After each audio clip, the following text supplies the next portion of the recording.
Hello दोस्तों, मैं अभिषेक आप सभी का आपके चैनल अभिषेक सर क्लासेस में स्वागत करता हूं। आज हम फिर जो है दोबारा नंबर सिस्टम का पार्ट लेकर आए हुए हैं, जिसमें आपको कवर करा रहे थे नंबर्स के बारे में, ठीक ना। तो यहाँ हम आपको आज बताने वाले हैं, हमने थोड़ा सा बताया था कि प्राइम नंबर क्या होते हैं, ठीक ना, यानी भाज्य संख्या और अभाज्य संख्या होती क्या हैं। हमने पिछले लेक्चर में यानी सेकंड लेक्चर में आपको उनके जो है जानकारी दिया था। आज हम बताएंगे कि प्राइम नंबर होता क्या है, इस पूरी तरीके से हमने आपको वहाँ बताने का प्रयास किया था, ठीक ना। तो यहाँ हम आज आपको बताएंगे प्राइम नंबर के कितने भेद होते हैं, ठीक ना। यहाँ से भी क्वेश्चन कई बार डायरेक्टली आपसे आपके एग्जाम में पूछा गया है, ठीक ना। तो यहाँ से आप आज देखिएगा, यानी प्राइम नंबर कितने भेद होते हैं। तो यहाँ हम आपको बताएंगे, एक आपका होता है सहअभाज्य, एक आपका होता है अपेक्षित अभाज्य और दूसरा होता है ट्विन नंबर, ठीक ना। यह क्या होते हैं, इनके बारे में जानने के लिए बने रहिए हमारे साथ। चलिए चलते हैं। तो देखिए यहाँ लिखा गया है प्राइम नंबर, ठीक ना। प्राइम नंबर जिसको हिंदी में हम कहते हैं अभाज्य संख्या, इसके बारे में तो हमने आपको पीछे बता रखा है, ठीक। तो देखिएगा, इसको हमने बांटा है 3 भागों में। एक आपका होता है सहअभाज्य, को प्राइम नंबर, ठीक ना, अंग्रेजी में कहते हैं को प्राइम नंबर। एक होता है रिलेटिव, ठीक ना, यानी अपेक्षित, ठीक ना, क्या है, अपेक्षित अभाज्य संख्या। और तीसरा आपका होता है ट्विन नंबर, ठीक। तो पहला लिखा गया है सहअभाज्य संख्या। तो बहुत ही आराम से देखिएगा कि सहअभाज्य संख्याएं होती कौन सी हैं, ठीक। तो यहाँ लिखा गया है सहअभाज्य संख्या जो होती हैं उसका HCF यानी मासा जो होता है वह हमेशा क्या होता है, 1 होता है। एग्जाम्पल के तौर पर यहाँ पर लिखा गया है 5 और 7। क्या लिखा गया है, 5 और 7, और यहाँ लिखा गया है 3 और 5। तो आप देख पा रहे हैं 5 और 7, या फिर आप देख पा रहे हैं 3 और 5। इनका जो HCF होगा आप निकालिएगा, इनका HCF क्या होता है, 1 होता है, ठीक। इसका HCF क्या होगा, 1 होगा, सदैव 1 होगा। तो ये हमारे क्या होते हैं, 5 और 7 या 3 और 5, ऐसे तमाम संख्याएं जो क्या होती हैं, हमारी सहअभाज्य संख्याएं होती हैं, ठीक। और आगे लिखा गया, आप देखिएगा यहाँ 2 पॉइंट लिखा गया है, बहुत ही महत्वपूर्ण पॉइंट लिखे गए हैं, उनके बारे में देख लीजिएगा। लिखा गया है दोनों का अभाज्य होना जरूरी है।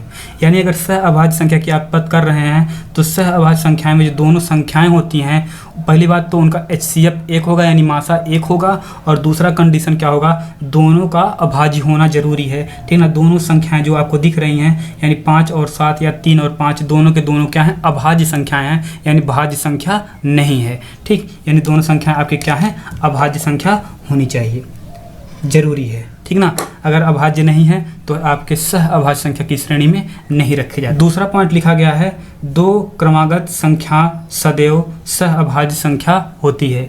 यानी अगर आप देख पा रहे हैं 2 क्रमागत संख्या ले रहे हैं, ठीक ना, वह दोनों के दोनों क्या होती हैं, सहअभाज्य संख्या की श्रेणी में आती है। यानी 2 क्रमागत संख्या लेते हैं तो उनका HCF सदैव क्या होता है, 1 होता है, ठीक। अब बात करते हैं यहाँ पर अपेक्षित अभाज्य की। तो देखिएगा अपेक्षित अभाज्य में क्या है, HCF, इसका भी HCF क्या होगा, यानी जितने भी प्राइम नंबर हैं उनके उनका HCF जो होगा हमेशा 1 ही होगा। तो सहअभाज्य का भी HCF 1, अपेक्षित अभाज्य का भी HCF क्या होता है, 1 ही होता है, ठीक। अब देखिएगा एग्जाम्पल के तौर पर लिखा गया है 1 और 2, 2 और 15, यानी दोनों का अभाज्य होना जरूरी नहीं है। कोई जरूरी नहीं है कि दोनों संख्या क्या हो, आपकी अभाज्य संख्या हो। जैसे आप देख पा रहे हैं 1 जो है आपका अभाज्य नहीं है, 2 जो है आपका अभाज्य है। साफ साफ लिखा गया है कि दोनों अभाज्य हो, ऐसा कोई जरूरी नहीं है, ठीक। यहाँ आप देख पा रहे हैं 2 आपका अभाज्य है और 15 आपका भाज्य संख्या है, फिर भी ये जो है अपेक्षित अभाज्य संख्या की श्रेणी में रखे गए हैं, ठीक। तो कोई जरूरी नहीं है कि दोनों संख्याएं क्या हो, अभाज्य संख्याएं हो। अब यहाँ देखते हैं आपका ट्विन नंबर। ट्विन नंबर का भी HCF क्या होता है, 1 होता है, ठीक ना। ट्विन नंबर का भी HCF कितना होता है, 1 होता है। एग्जाम्पल के तौर पर 3 और 5, एग्जाम्पल के तौर पर 3 और 5 और 5 और 7, 11 और 13। अब समझिएगा इनके, अब ये एक चीज़ समझिएगा, ट्विन नंबर का दूसरी खासियत जो है, लिखा गया है बीच का अंतर सदैव 2 होना चाहिए। HCF 1 होना चाहिए, अंतर 2 होना चाहिए। आप जैसे यहाँ देख पा रहे थे 2 और 15, इनका अंतर बहुत था, ठीक ना। लेकिन जो ट्विन नंबर होंगे उनका अंतर, बीच का जो उनके दोनों संख्याओं का बीच का जो अंतर होगा वह क्या होगा, 2 होगा। जैसे आप 5 और 7 देख रहे हैं, अंतर 2 है, 3 और 5 अंतर 2 है, 11 13 दोनों आपकी क्या हैं, अभाज्य संख्या है, इनका भी अंतर क्या है, 2 है। तो आपने देखा कि सहअभाज्य संख्या क्या होता है, अपेक्षित अभाज्य संख्या क्या होता है, ट्विन नंबर क्या होते हैं, इनके बारे में आपको हमने पूरी जानकारी प्रोवाइड करा दिया, ठीक। अब बात करते हैं परफेक्ट नंबर, ठीक ना। डायरेक्टली क्वेश्चन पूछा गया है what is a perfect number, यानी पूर्ण संख्याएं क्या होती हैं, ठीक ना। पूर्ण संख्याएं क्या होती हैं, यानी परफेक्ट नंबर क्या होते हैं। ध्यान दीजिएगा, ऐसी संख्या जिसके सभी गुणनखंडों का योग उस संख्या के क्या हो, बराबर हो। ठीक ना, क्या हो, बराबर हो। यानी कोई ऐसी संख्या आप लीजिए जिसका आप गुणनखंड कीजिए, ठीक ना, जिनका आप गुणनखंड कीजिए और उन गुणनखंडों को, ठीक ना, जो प्राप्त गुणनखंड है उनको आपस में जोड़िए और जोड़ने के बाद वह योग, ठीक ना, उनका योग, उन गुणनखंडों का योग अगर उस संख्या के बराबर आ जाता है तो वह संख्या आपकी क्या कहलाती है, संपूर्ण संख्या यानी परफेक्ट नंबर कहलाती है। ठीक ना, एग्जाम्पल के तौर पर देखते हैं। देखिएगा, जब आप उसका गुणनखंड करेंगे तो उसका गुणनखंड एक वह संख्या स्वयं खुद भी होती है, लेकिन साफ साफ लिखा गया है उस संख्या को छोड़कर। ठीक ना, उसका गुणनखंड एक वह संख्या खुद भी आती है लेकिन उसको छोड़ करके। इस चीज़ को आप एग्जाम्पल के तौर पर काफ़ी अच्छे से समझ पाएंगे। देखिएगा, जैसे हमने संख्या लिया 6, हमने संख्या लिया 6 का जब आप देखेंगे गुणनखंड यानी 6 किसकी संख्या से करता है तो आप देखेंगे 6 1 से भी करता है, 6 2 से भी करता है, 6 3 से भी करता है और 6 6 से भी करता है। लेकिन हमने यहाँ कहा है कि संख्या जो 6 है उसी संख्या से 100% कटेगी, लेकिन उसको हम नहीं लेते हैं। ठीक है, यानी स्वयं वाली संख्या को नहीं लेते हैं। उसके अलावा जो उसके फैक्टर मिले हुए हैं, गुणनखंड मिले हुए हैं, उनको देखते हैं। 1 से करता है, 2 से करता है, 3 से करता है। हमने कहा इन तीनों को जोड़ लीजिए। इन तीनों को अगर जोड़ने के बाद इनका योग इस संख्या की, यानी जिस संख्या के फैक्टर तो उस संख्या के बराबर आता है तो वह संख्या क्या कहलाती है, यह संख्या जो आपकी यानी 6 जो है क्या है, संपूर्ण संख्या। तो आप जोड़ेंगे 1 और 2 3 3 3 6, क्या मिला 6, और यह क्या थे 6 का गुणनखंड था, तो ये 6 आपका क्या कहलाएगा, संपूर्ण नंबर कहलाएगा, यानी परफेक्ट नंबर आपके कहलाएंगे। ठीक, इसी प्रकार से 28 की बात कर लेते हैं। ठीक, 28 की बात करेंगे तो 28 1 से भी कटेगा, 2 से भी कटेगा, 4 से भी कटेगा, 7 से भी कटेगा और 14 से भी कटेगा, और 28 से भी खुद करता है, लेकिन 28 को हम नहीं लेंगे। बाकी इन संख्या को आप लेंगे तो 1 और 2 जोड़ेंगे 3 हो गया, 4 3 7 7 2 14 14 14 28, यानी इसका अगर आप गुणनखंड देख रहे हैं तो 1 2 4 7 14 और इन सभी का योग करेंगे तो कितना मिलता है, 28 मिलता है। इसका मतलब जो ये 28 है यह भी कैसा संख्या है, एक संपूर्ण संख्या की श्रेणी में आता है। ठीक, इसी प्रकार से बात करते हैं। देखिएगा 6, तो आप 3 संख्या को ध्यान में दीजिएगा। ठीक ना, इसके अलावा और कोई संख्या हो सकती है बड़ी तो आप खुद निकाल लीजिएगा। अभी फिलहाल हमने 3 संख्या के बारे में क्या किया था, जानकारी इकट्ठा किया था। एक आपका 6 हो गया संपूर्ण संख्या परफेक्ट नंबर, एक 28 हो गया, और 3 अंक की संख्या की बात कर लें तो 496 भी होता है। ठीक ना, यानी 496 जो है ये भी क्या है, संपूर्ण संख्या होती है। तो आपसे क्वेश्चन सिर्फ इतना पूछा गया है, सबसे छोटी संख्या कौन सी है जो परफेक्ट नंबर है, तो 6 आपकी सबसे छोटी संख्या है जो आपकी क्या है, परफेक्ट नंबर है। ठीक, और 2 अंक की पूछे तो 28 है, 3 अंक की पूछे तो 496 है। अभी तक इतने नंबर ही आपसे पूछे गए हैं लगभग, और यहाँ तक आपके लिए जानकारी सफिशियंट है। ठीक, तो ये हो गए आपको जो है, तो ये सभी जानकारियाँ हो गई प्राइम नंबर और संपूर्ण संख्या के बारे में। ठीक, चलिए इससे रिलेटेड, अभाज्य संख्या से रिलेटेड हम आपको और कुछ क्वेश्चन करा देना चाहते हैं। ठीक ना, तो आइए उस क्वेश्चन को हम दूसरे पेज पर कवर कराते हैं। आपसे क्वेश्चन पूछा गया है, किससे पूछा गया है, अभाज्य से लेकर के अभाज्य संख्या से। पहला क्वेश्चन, n अभाज्य संख्याओं का अगर आपस में गुणा किया जाए, ठीक ना, क्या n अभाज्य संख्या का आपस में गुणा किया जाए,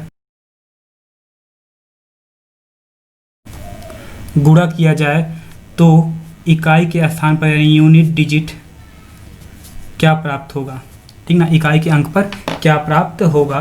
तो ध्यान दीजिएगा, अगर n अभाज्य संख्याओं का आपस में गुणा कर रहे हैं, ठीक ना, तो जो हमको इकाई के अंक पर संख्या प्राप्त होने वाली है, क्या प्राप्त होने वाली है। ठीक, अच्छा, यहाँ n से पहले आप लगा लीजिएगा प्रथम n। ठीक ना, क्या है, प्रथम n अभाज्य संख्याओं का अगर आपस में गुणा कर रहे हैं तो इकाई के अंक पर क्या मिलेगा।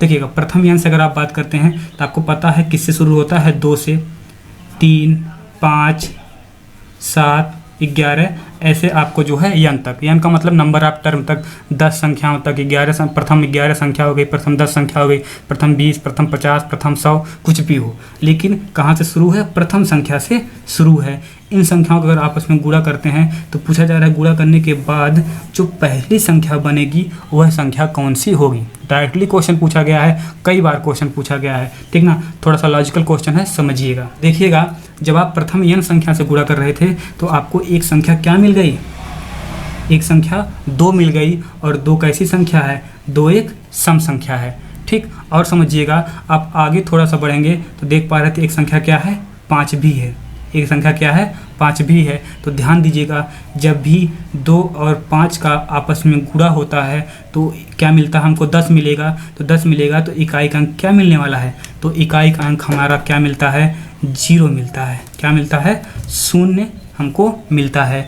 तो जैसे ही एक संख्या सम थी और एक संख्या 5 था, इन दोनों का आपस में मल्टीप्लाई हुआ तो इकाई, तो हमको क्या मिल जाएगा, इकाई के अंक पर 0। तो आप नोट डाउन करिएगा सीधा सीधा क्वेश्चन का आंसर। अगर प्रथम n अभाज्य संख्याओं का आपस में गुणा करते हैं, ठीक ना, चाहे 10 अभाज्य संख्याएं हो, चाहे 20 अभाज्य संख्याएं हो, चाहे 100 अभाज्य संख्या हो, चाहे कई लाख अभाज्य संख्या हो, अगर वो प्रथम से शुरू हुई हैं तो इकाई के अंक पर जो संख्या आपको मिलने वाली है वह क्या मिलेगी, 0 मिलेगी, 0 मिलेगी। क्यों मिलेगी, हमने आपको यह भी बता दिया। क्या बता दिया कि एक प्रथम से स्टार्ट किया यानी 2 से, और एक बार आपको 5 भी मिल गया, ठीक ना। तो 2 और 5 का गुणा करने पर एक अंक 0 बनता है। अब 0 से 7 में गुणा करेंगे तब 0 हो जाएगा, 0 से 11 में गुणा करेंगे 0, 0 से कई लाख में गुणा करेंगे तो आपको क्या मिलने वाला है, 0 मिलने वाला।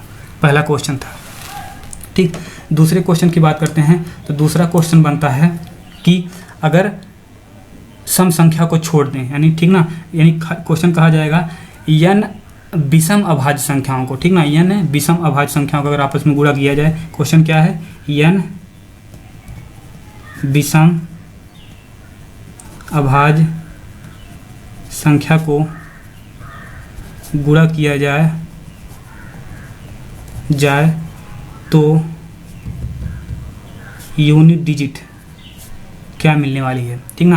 यानी हमने आपकी बार विषम से स्टार्ट किया, यानी प्रथम विषम संख्या से, ठीक ना, प्रथम विषम संख्या से हम बात कर रहे हैं। ठीक, प्रथम विषम से, यानी प्रथम या प्रथम का सेंस ना लें तो भी ध्यान दीजिएगा, n विषम से बात करेंगे तो आपने विषम से बात किया, ठीक ना, तो आप विषम से बात कर रहे हैं तो आपका सम छूट गया, यानी n विषम, ठीक ना। अब जब विषम से बात करेंगे तो आपका सीरीज जो शुरू होगी अभाज्य संख्या की वह शुरू होगी 3 से, 3, 5, 7, 11 ऐसे आपकी सीरीज शुरू होगी, ठीक ना। यानी आपकी बार विषम ले रहे हैं तो विषम लिए तो आपके अभाज्य श्रेणी में सम छूट गया, यानी एक ही सम संख्या अभाज्य संख्या है, वो कौन सी है, 2 है।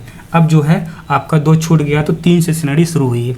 अब देखिए अगर आपस में गुणा कर रहे हैं तो इकाई के अंक पर यहाँ यानी गुणा कर रहे हैं तो जो संख्या आपको प्राप्त हो रही है उसकी इकाई का अंक क्या होगा, इसके बारे में समझिएगा, ठीक ना। ये सब क्वेश्चन काफ़ी बार बने हैं और सीधे सीधे ये क्वेश्चन थ्योरेटिकल क्वेश्चन होते हैं, समझिएगा। आप देख पा रहे हैं एक यहाँ 5 है, आप देख पा रहे हैं यहाँ एक 5 है, यही 5 पूरा का पूरा खेलता है अभाज्य संख्या में, ठीक ना। तो देखिएगा ये 5 जो है, इस 5 को अगर यह आपकी सीरीज में 5 तो आएगा ही आएगा, क्योंकि 5 भी एक क्या है, विषम संख्या है। तो आप देखिएगा ये 5 जब आ गया और तो यहाँ आप नोट करके लिखिएगा, आप नोट करके लिखिएगा, यानी अगर आप 5 का गुणा, ठीक ना, 5 का गुणा किसी भी विषम संख्या से करते हैं, किसी भी विषम संख्या से अगर आप 5 का गुणा कर रहे हैं तो आपको इकाई के अंक पर, ठीक, इकाई के अंक पर, ठीक, यानी यूनिट प्लेस वैल्यू पर, यानी यहाँ आप किसी भी 5 से आप किसी भी विषम संख्या से गुणा कर लीजिए, आपको इकाई के अंक पर क्या मिलने वाला है, 5 मिलने वाला है। क्या मिलने वाला है, 5 मिलने वाला है, ठीक ना। क्या मिलने वाला है, 5 मिलने वाला है। यानी हमने कहा कि 5 गुणे विषम संख्या यानी ऑड नंबर, तो आपको जो रिजल्ट प्राप्त होगा उसका जो इकाई का अंक होगा, जो उसका यूनिट प्लेस वैल्यू होगी, ठीक ना, उसका जो यूनिट प्लेस वैल्यू होगी वह क्या होगी, 5 होगी, ठीक ना। करके गुणा आप देख लीजिएगा, जैसे आप करेंगे 5 गुणे 3 तो क्या मिला 15, और इकाई का अंक क्या है, 5 है। 5 गुणे 7, 7 भी आपका क्या है, विषम नंबर है, तो भी क्या मिला 35, और 35 का इकाई का अंक क्या है, 5 है, ठीक ना। जब भी आप 5 का गुणा विषम संख्या से करेंगे 11, तो 11 पचे 55, तो इकाई का अंक क्या है, 5 है।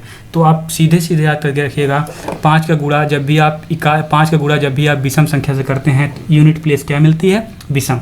तो जब आप इस सीरीज में गुणा कर रहे थे तो एक बार 5 मिल गया, बाकी सभी संख्याएं तो विषम संख्या ही हैं, ठीक ना, क्योंकि एक 2 सम संख्या थी और 2 को हमने निकाल दिया है, विषम से सीरीज शुरू किया है अभाज्य की।